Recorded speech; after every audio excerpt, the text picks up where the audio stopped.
Hi, I'm Dr. Chuck. Welcome to Your Filthy Mouth, the dollars and cents of medical care. Insurance companies want you to stay healthy. Does anybody else? Stay tuned. Your smile is beautiful and possibly deadly. Dr. Chuck is here to tell you how your mouth can hold the key to your overall health. Now, about that filthy mouth of yours.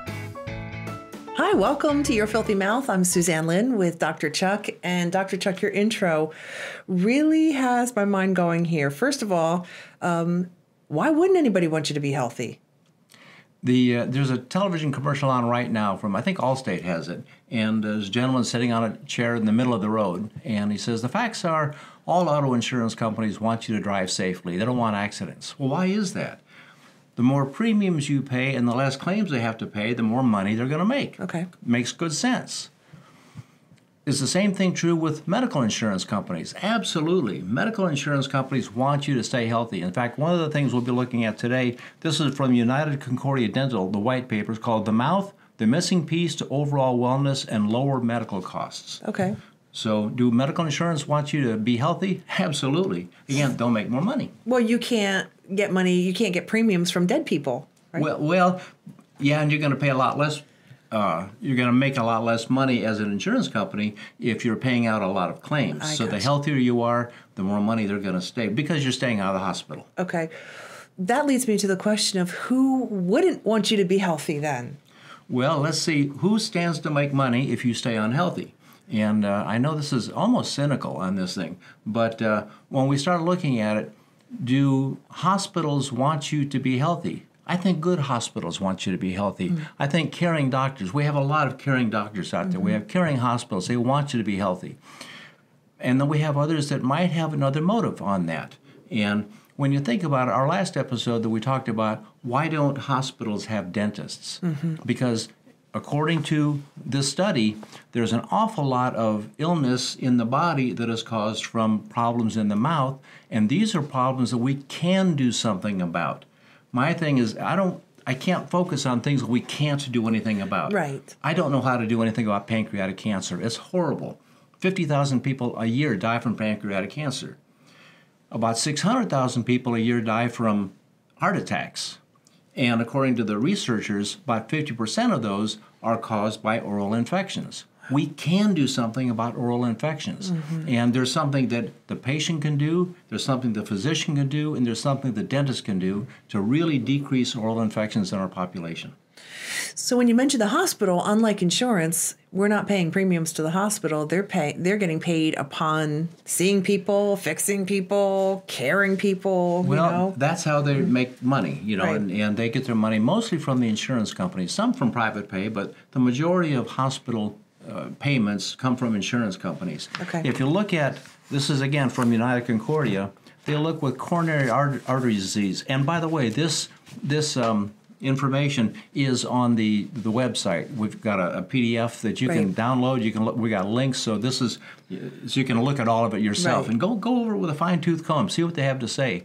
But with coronary artery disease, if you will take care of your dental situation, they show that your medical situation, your annual medical costs go down a little over $1,000, but your hospital admissions go down 28.6%.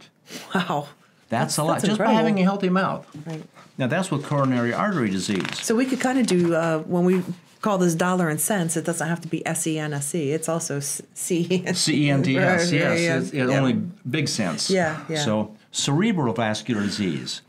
If you'll take care of your dental needs, your medical needs go down $5,681, and your hospital admissions go down 21.2%. Wow. This is not my research. This is they've got the nice thing about these insurance companies is you've got hundreds of thousands of dental insured. You have hundreds of thousands of medical insured. You can compare the two and you can see if these take care of their dental needs, what happens to their medical needs. And that's what this paper has to show. And right now, so far the stats you've shared is 1 out of 4 can not be going to the hospital. Not be going to the hospital. Right. That's right. Diabetes. We have a diabetic challenge in our country right now, and it's only getting worse. if we look at diabetes, if you take care of your dental situation, your annual medical expenses go down about $2,800, but the hospital admissions go down 39.4%. That's huge.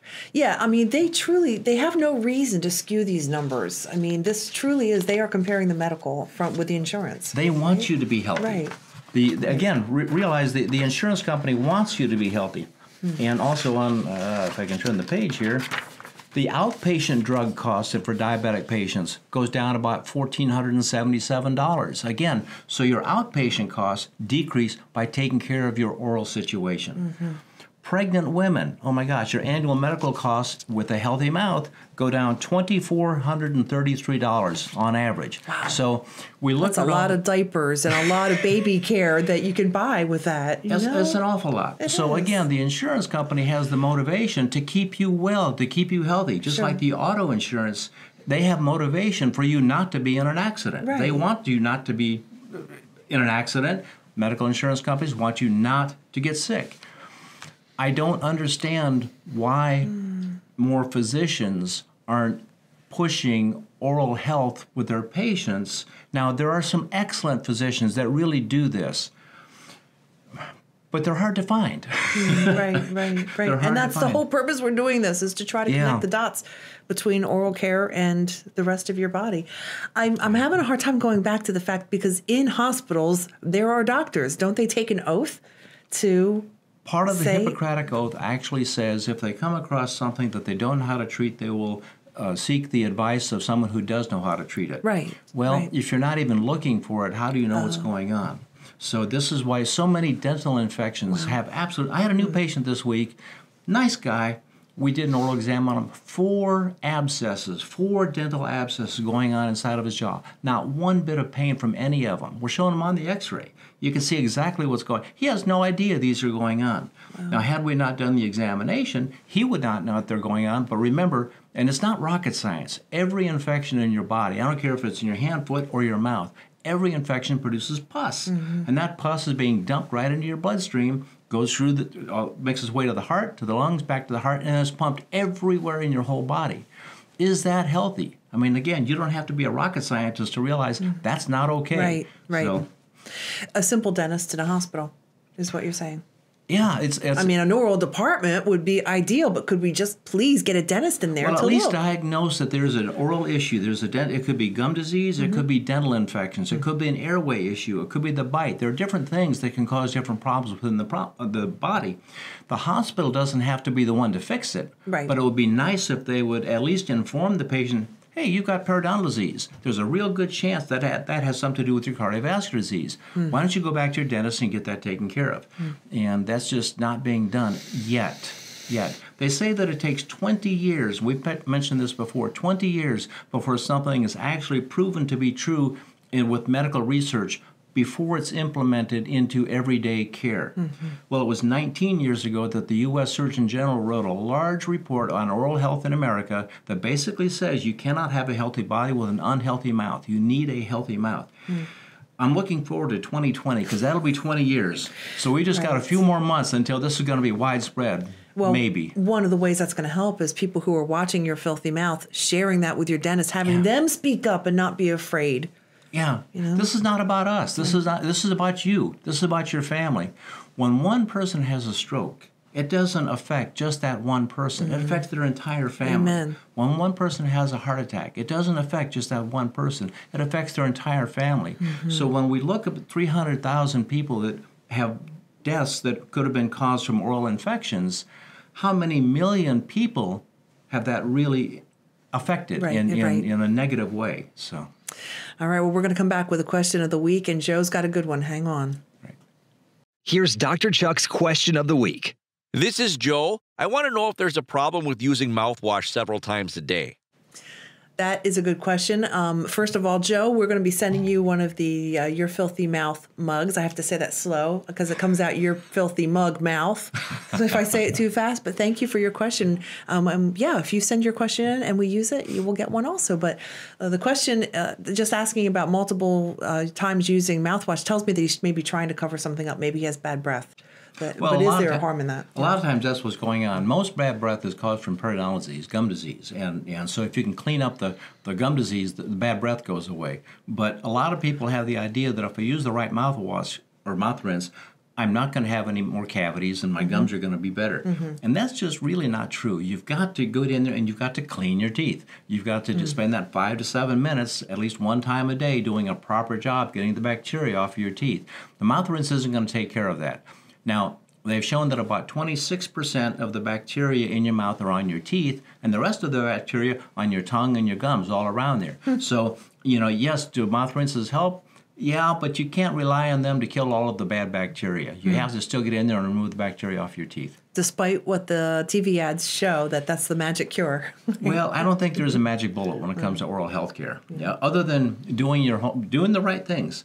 Eating less sugar. Boy, that's the big thing. And less carbohydrates. I mean, the bacteria can utilize the sugar, turn it into acid. Utilize the carbohydrates, turn it into acid. And this acid gets into the teeth.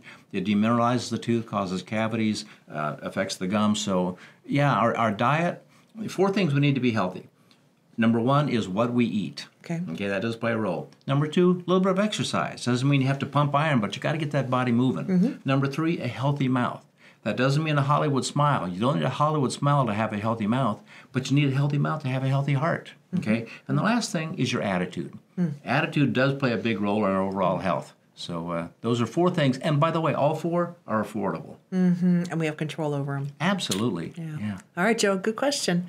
All right, well, let's go back to talking about the topic today is about dollars and cents of good oral health care. And before we started filming, you shared a sample of, because I can't understand the idea of people not wanting to do the very best for someone that's possible.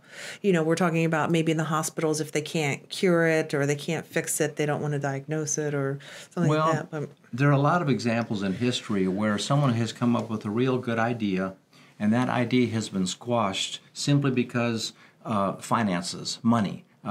If you think back, there was an automobile, I think it was called the Tucker, back in the 50s, that it had a lot of advances. It had headlights that turned when you turned the wheel. It had genius. Special.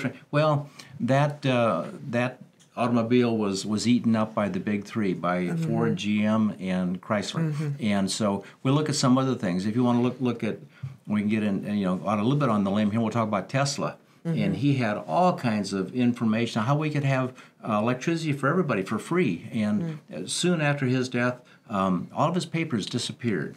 And so, there's a lot of things. What's the real motivation? So it doesn't matter what someone else's motivation is as long as your motivation is proper. And if you can be motivated to take care of your mouth and keep it good and healthy, oh my gosh, the problems that you can avoid. There are other issues. I mean, the mouth isn't the only thing, and I'm not the expert. Right. But we are the messenger, and that's the message we're trying to get across to you. So the overall message of today's show is there is a huge facts. Like you said, we can show this on yourfilthymouth.com to download this white paper, correlation between taking care of your mouth and saving a lot of money, not just a little bit. Yeah. The insurance company wants you to be healthy. They really do. That's good to know. Yeah, they may have an ulterior motive other than your health. They may make more money, and that's okay. Yeah. But at least they want you to be healthy. Right. And we have to make sure, what is the motivation of all of our healthcare providers? Do they want to treat the symptoms, or do they want to get to the source? And that's the question between every healthcare provider and their patients. Awesome, Dr. Chuck. Thank you so much. Great show today. Thank you. Thank you. This has been Your Filthy Mouth, a weekly podcast about how what happens in your mouth affects the rest of your body. This is important information, so please share it with your friends. Don't forget to hit the subscribe button on YouTube, iTunes, and all the other podcast sites. And drop by yourfilthymouth.com to ask Dr. Chuck a question or find dozens of links to information about oral systemic health. We'll talk to you next week.